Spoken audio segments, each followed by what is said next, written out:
Well, boys, it looks like in the live stream yesterday that I misled you. I had the very strong conviction that the United States and Iran were not going to be the spark that explodes the powder keg that starts World War III. I had my doubts because I suspected that Iran did not have the capability to seriously retaliate to the United States.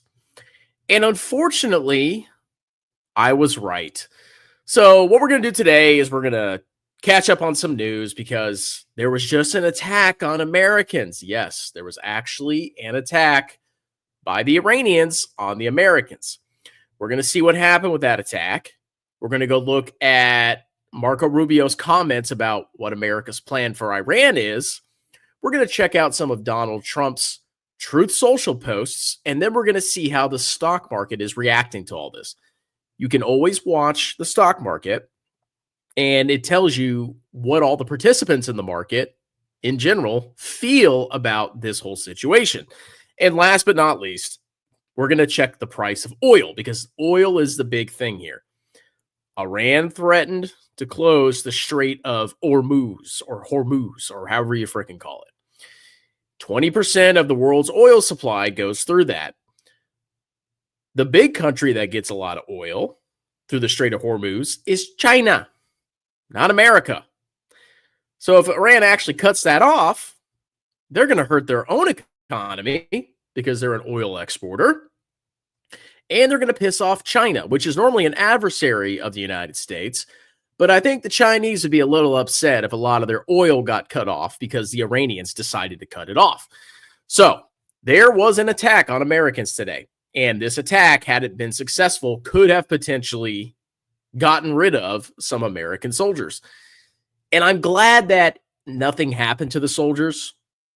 First of all, because I'm glad nobody was eliminated. Nobody wants that in America.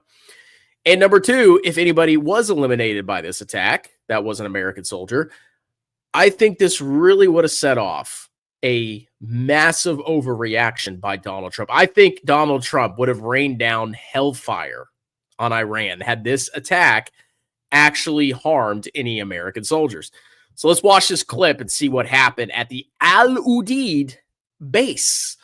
So I have never been to Al Udeid. I've been to there was a base in Kuwait. I forgot what it was. But when I came back from Afghanistan in March of 2015, I stopped for 3 days and I stayed at a U.S. base in Kuwait. And that was a big base. They had swimming pools. They had a bus system. I just kind of chilled out and did nothing because I was recuperating from a lot of fun in Afghanistan. But I've never been to Qatar, as they call it. And I've never been to Al Udeid. So we're going to explore and see what happened. There's a report out of the United Emirates that Iran says that the missile barrage on Qatar was the same number of bombs used by the U.S. on the nuclear sites. How do they read that over there? What's your what's your sense of what that might mean? Well, certainly the Qataris counting that number. You know, Margaret had reported 6, which near the amount of munitions that were dropped on those nuclear sites in Iran. And it's part of Iran's messaging here. And again, we discussed it before. This is symbolic. Going after Al Udeid, the biggest, the headquarters of CENTCOM in the Middle East, it's symbolic, saying we're going to get you where you are. Also, one of the best defended, knowing full well that if any base was going to be able to defend against the missile attack, a short-range missile attack like that, it would be capable of doing that. I think I know what happened here. This is my guess. Iran doesn't want a huge war. The United States of America does not also want a huge war. America is more willing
You cannot do anything in the freaking military. The military will sabotage any private enterprise that you try to engage in. Oh, he can't make money. He's got to be stuck with the man. Anyway, hopefully you guys can hear me again. The stupid internet cut off. God, I can't wait to go home. I can't do this. I can't freaking do this.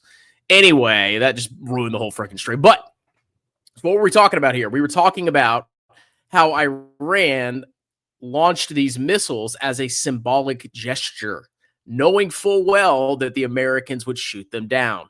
Okay?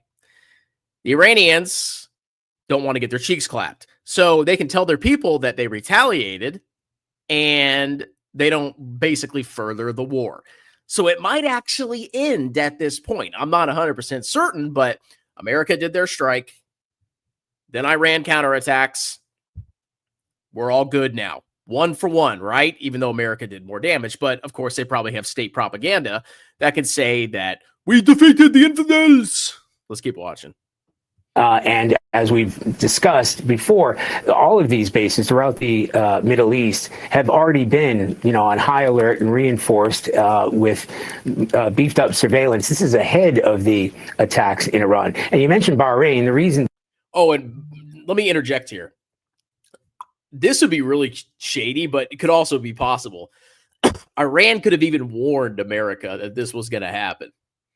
Because governments have back channels, right? They're like, we have to save face with our people.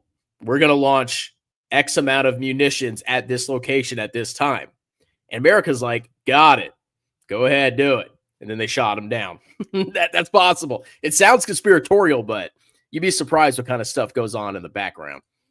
Bahrain has closed down its airspace. Well, that is another huge base. That's the Fifth Fleet. The U.S. Fifth Fleet is based there. Kuwait has also rang the alarm in its areas. Again, these are all areas where there are U.S. bases. So not necessarily saying that they are next or that there's anything to indicate that they might be coming under attack, but they're looking at what's happening at the audacity of attack at a place like Al Udeid and saying, well, we've got U.S. troops here. We've got U.S. troops in Bahrain with the Fifth Fleet. And then again, we really have to keep an eye on the more vulnerable troops, as Holly mentioned earlier, the ones who had already come under attack previously, places like Al-Assad, which is much more vulnerable.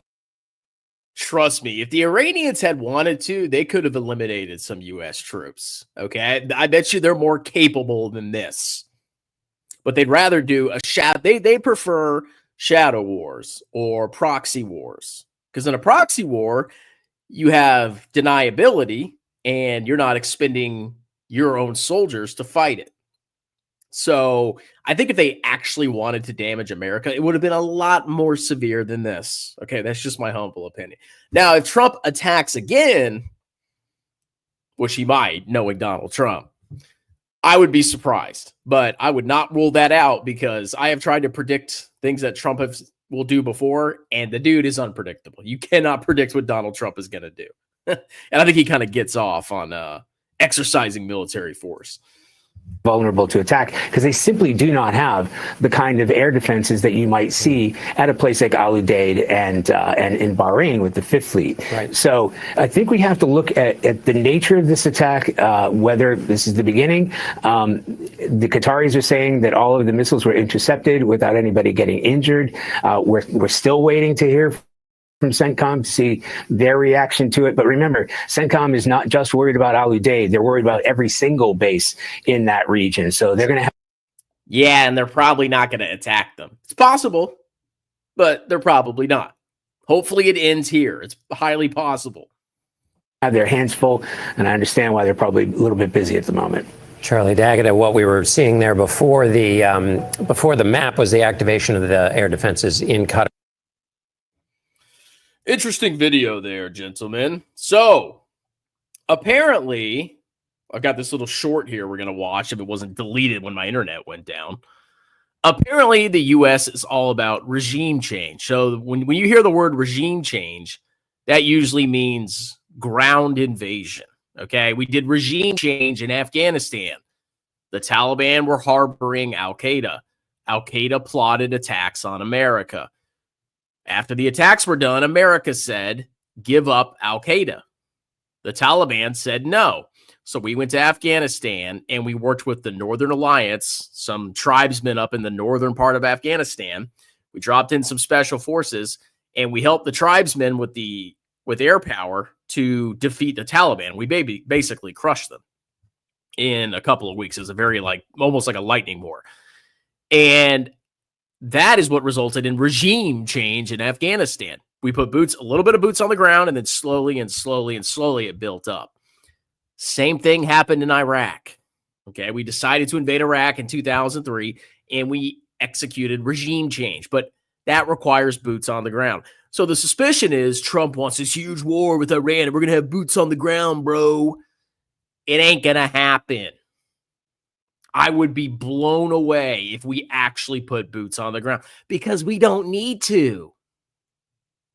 The last thing Trump wants with his agenda to cut taxes and bring treasury yields down is to start a conflict that's going to drain the U.S. Treasury. Again, I think he basically accomplished his objectives with this. Iran was able to retaliate to save face, and now we can hopefully move on. We'll see. As for the end goal here, Vance says they don't want a regime change. Secretary of State Marco Rubio said the same thing, that they're focusing simply on eliminating Iran's ability to have a nuclear weapon. If what they want is a country that has a nuclear energy program, they can have that. I mean, many countries around the world, I don't like the regime, but we're not into the regime change business here. We're into the safety and security of the United States business. So that's a choice they'll have to make. I hope they're being rational in their decision making. But I think the most important thing I hope they realize is the game is up. But in a turnaround, the president did not rule out the possibility of a regime change, saying in a Truth Social post, it's not politically correct to use the term regime change, but if the current Iranian regime is unable to make Iran great again, why wouldn't there be a regime change? So you probably can't see the Truth post, but it says MEGA. Okay, so MEGA is actually a play on Make Israel Great Again. So Trump is very in tune with the memetics. And the whole MEGA thing is that our entire government is supposedly controlled by Israel, which I don't believe is true. It's controlled by money from many sources, including Israel. And what people say is that the U.S. government always has Israel's interests first over the United States. I also think that's false. I think the U.S. will support Israel in all circumstances for reasons that I outlined in another video.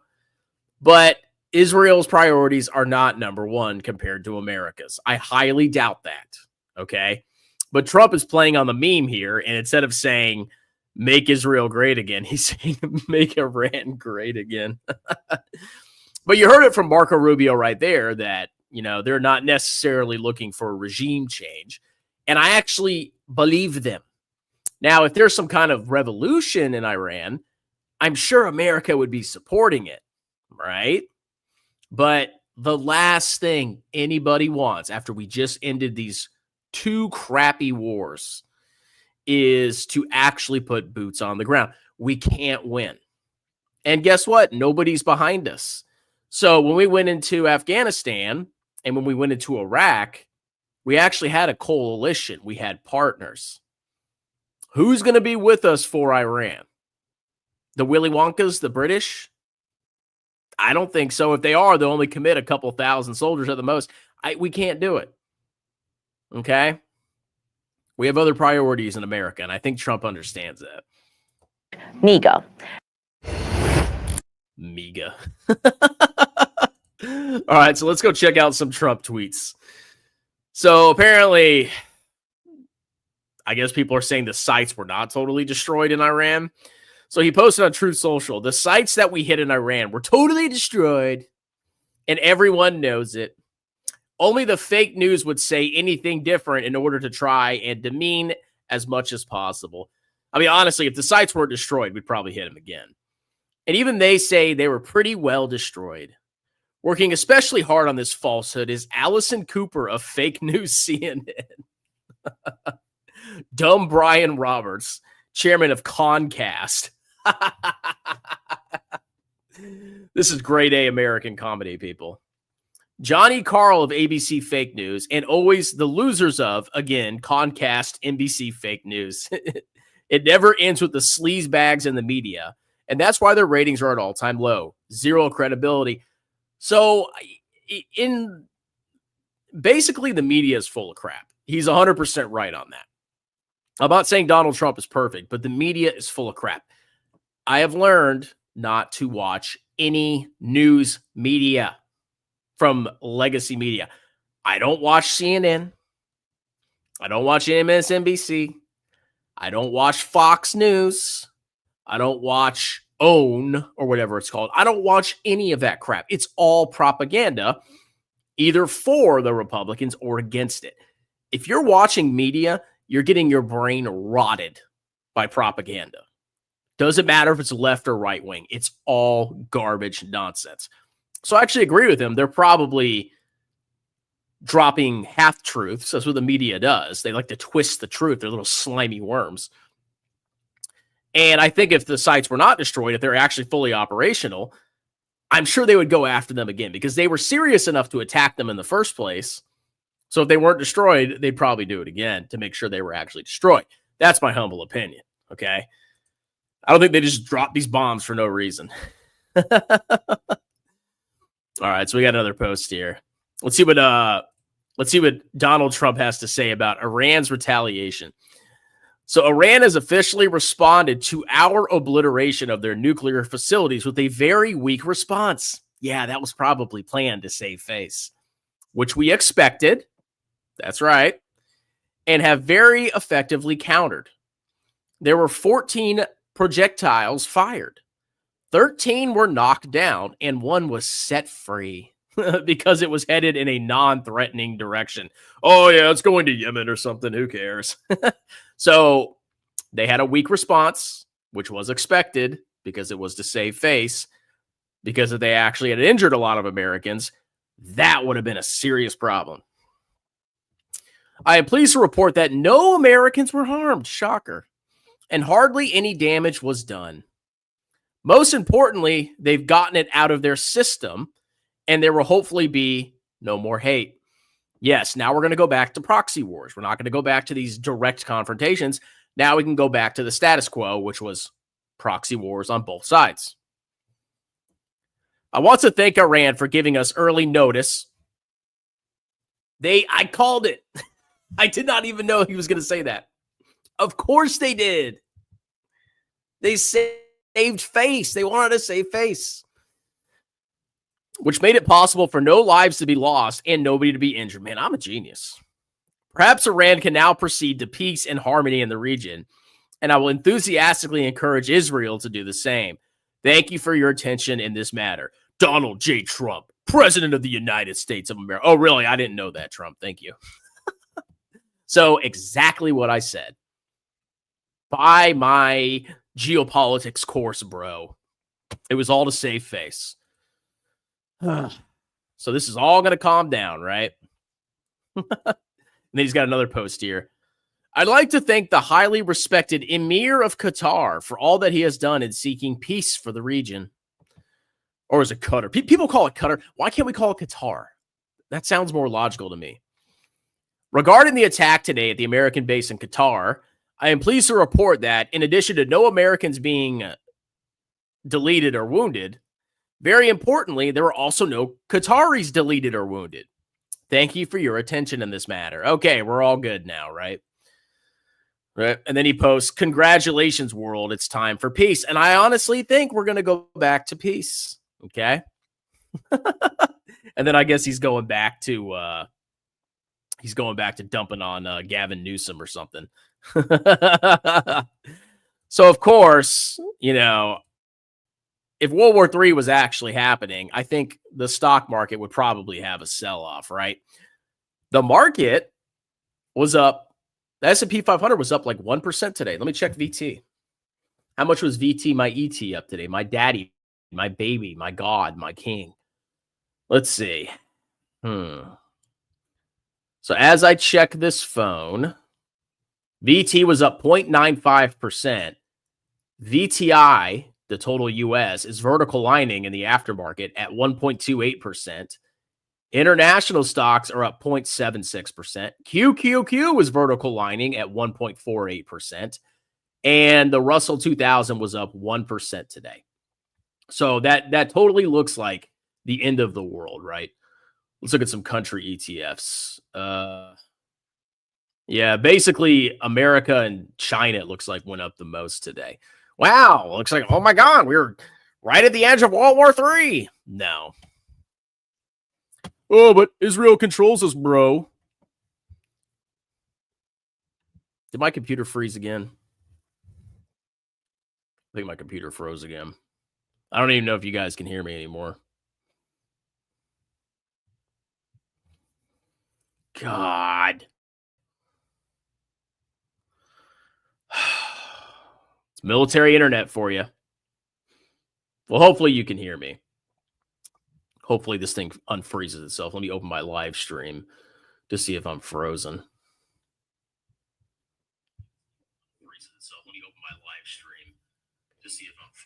Okay, I guess I can still talk, but my computer's frozen now. Hold on a second.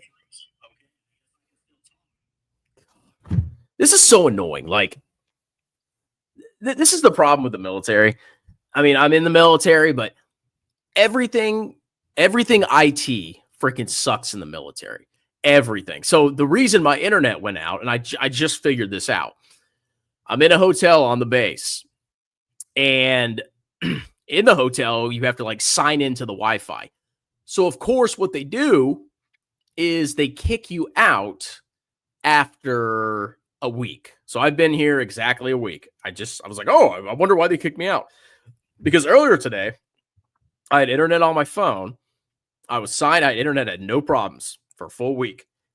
And then, of course, right when the week hit, signed me out of my phone. And that should have cued me into like, hey, maybe there's a problem and maybe my internet and my computer is going to go out. But I guess I was too trusting of military internet. So right now I'm completely frozen and I can't click anything. God. I guess I can't do any more live streams. This freaking kills me, people. God. Okay. Are we making progress here to unfreeze this?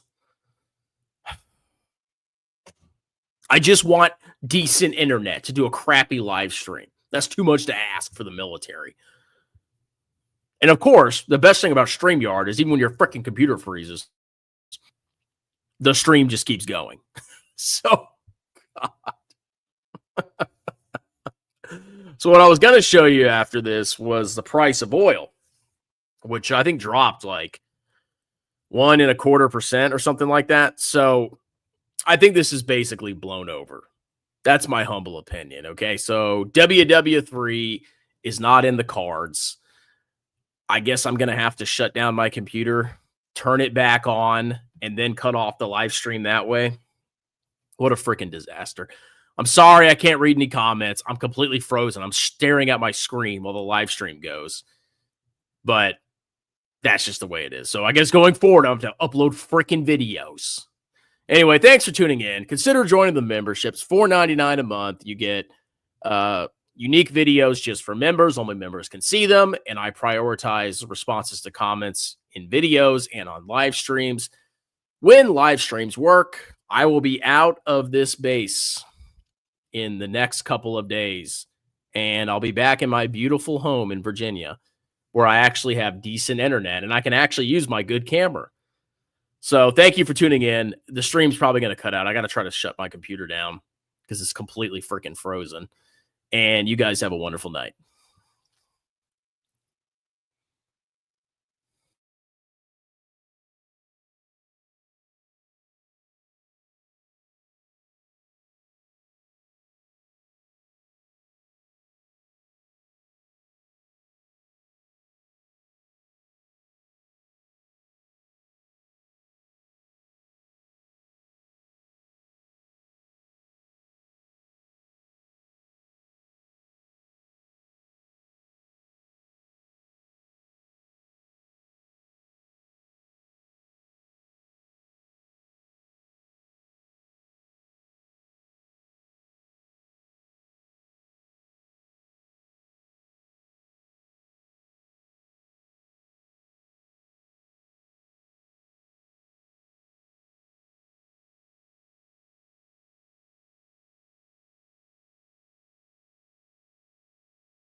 Army Hua.